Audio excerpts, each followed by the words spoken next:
Kdaj sklanjamo ime in priimek?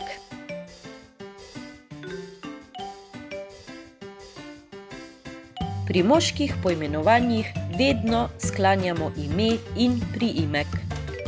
Janez Kovač, Janeza Kovača. Pri ženskih poimenovanjih vedno sklanjamo samo ime. Metka Kovač, Metke Kovač. Če je ime nesklonljivo že samo po sebi, se ne sklanja. Na primer Ines, Dagmar, Nives, Karmen. Poročil se je z Ines Kovač. Če se priimek končuje na -a, ga včasih tudi sklanjamo. Na primer slike Ivane Kobilca, Kobilce.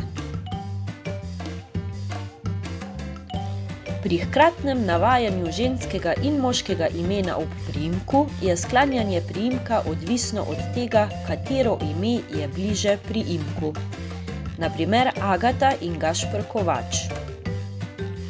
Družina Agate in Gašperja Kovača. Ali družina Gašperja in Agate Kovač.